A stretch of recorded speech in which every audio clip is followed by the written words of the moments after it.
Bismillahirrahmanirrahim. Assalamualaikum warahmatullahi wabarakatuh. Alhamdulillahirabbil alamin wassalatu wassalamu ala nabiyina Muhammadin wa ala alihi wa sahbihi ajma'in. Amma ba'd. Para pendengar dan pemirsa yang dihormati, yang kami hormati, dan juga anak-anakku yang mudah-mudahan senantiasa dirahmati oleh Allah Azza wa Jalla. Alhamdulillah, di pagi yang berbahagia kali ini kita bisa melanjutkan kuliah subuh online kita dengan tema keutamaan Islam dengan buku panduan yang telah kami sampaikan kemarin, yaitu buku yang ditulis oleh Syekh Muhammad bin Abdul Wahhab rahimahullah dengan judul Fadlul Islam, keutamaan Islam. Dan kali ini kita akan memasuki bab yang pertama, yaitu bab keutamaan Islam. Silahkan dibuka di halaman ke-5, ya, yang punya bukunya dibuka di halaman ke-5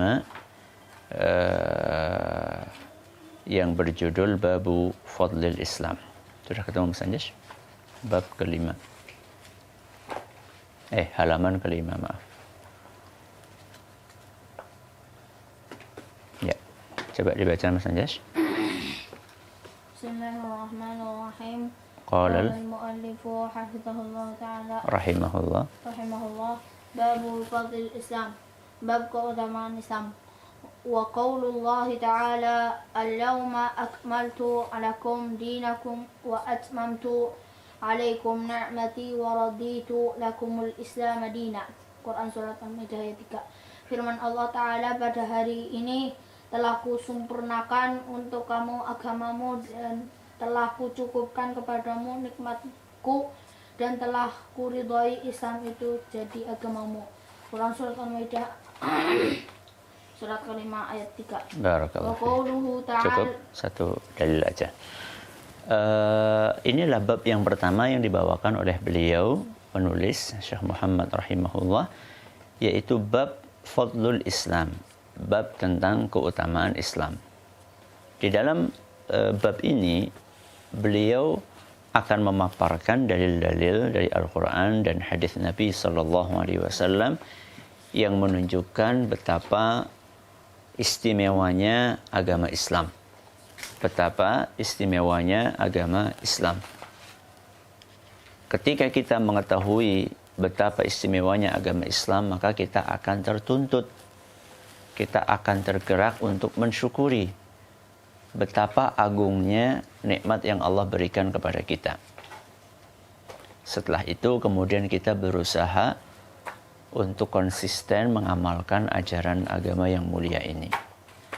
Tadi sudah dibacakan dalil yang pertama, yaitu surat Al-Maidah ayat 3.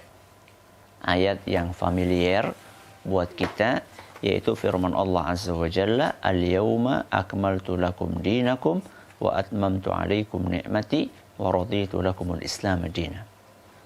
Ini ayat, salah satu ayat yang terakhir turun sebelum Nabi SAW wafat. Kapan Mas Anjas turunnya ayat ini? Ketika Nabi sedang haji wada. Apa artinya wada? Haji terakhir. Haji perpisahan. Ya, jadi kenapa dikatakan perpisahan? Karena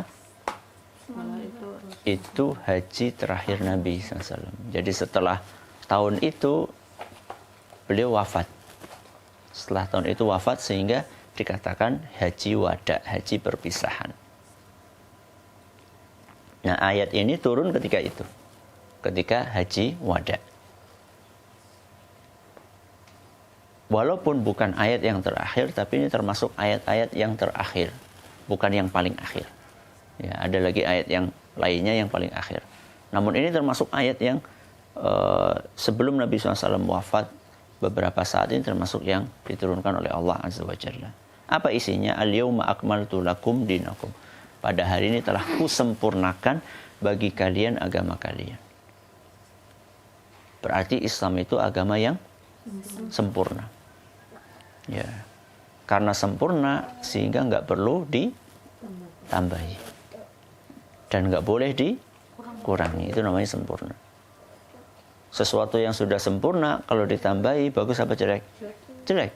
Contohnya Mata. mata, telinga, ya, hidung itu Satu. yang sempurna lubangnya berapa? Dua. Kalau ditambahin gimana? Mengerikan. Ya, tambahi mengerikan, jadi 3 di sini. Nauzubillah min dzalik. Atau mata sempurnanya 2. Kalau ditambahi jadi 3 malah mengerikan. Itulah sesuatu yang sempurna. Sesuatu yang sempurna nggak boleh ditambahi. Dan juga nggak boleh dikurangi. Telinga dikurangi 1, jangan. Ya, itu konsekuensinya. Kemudian wa atmamtu 'alaikum ni'mati. Dan aku telah lengkapkan bagi kalian nikmatku. Kata para ulama, nikmat di sini maksudnya adalah agama. Jadi Allah telah mengaruniakan agama kepada kita. Dan itu karunia yang paling besar yang Allah berikan kepada umat manusia. Sehingga jangan sampai kita terpengaruh dengan orang-orang yang menjelek-jelekkan agama. Bahkan ada sebagian orang mengatakan agama itu candu. Na'udzubillah min dzalik. Candu itu apa sih Mas Anjas? Candu itu narkoba. Nah.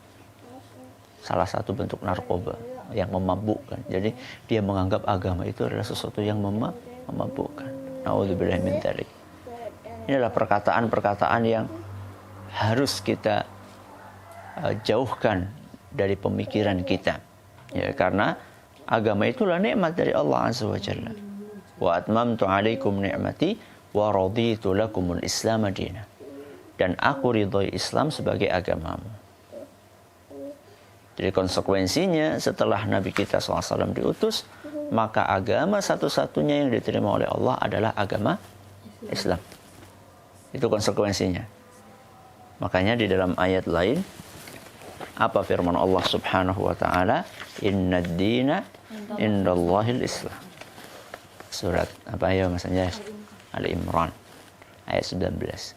Innad dina indallahil Islam. Sesungguhnya agama yang diterima oleh Allah adalah Islam.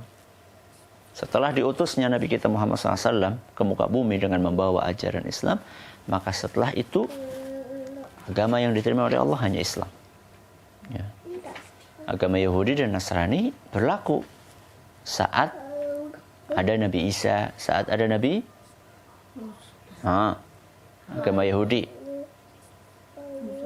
Nabi Musa ya alaihissalam. Jadi agama Yahudi, agama Nasrani berlaku saat itu. Begitu diutusnya Nabi Muhammad SAW, maka agama yang diterima adalah agama Islam. Maka kita sangat bersyukur kepada Allah Azza wa Jalla karena kita mendapatkan karunia dipilih untuk menjadi salah satu manusia yang memeluk agama yang paling sempurna ini. Ini adalah dalil yang pertama yang dibawakan oleh beliau, yaitu penulis. Dan besok kita akan lanjutkan ke dalil-dalil yang berikutnya. Insya Allah. Mudah-mudahan yang sedikit ini bermanfaat buat kita semuanya. Kita akhiri dengan doa kafaratul majlis. Subhanakallahumma wa bihamdika asyhadu an la ilaha illa anta astaghfiruka wa atubu ilaik. Assalamualaikum warahmatullahi wabarakatuh.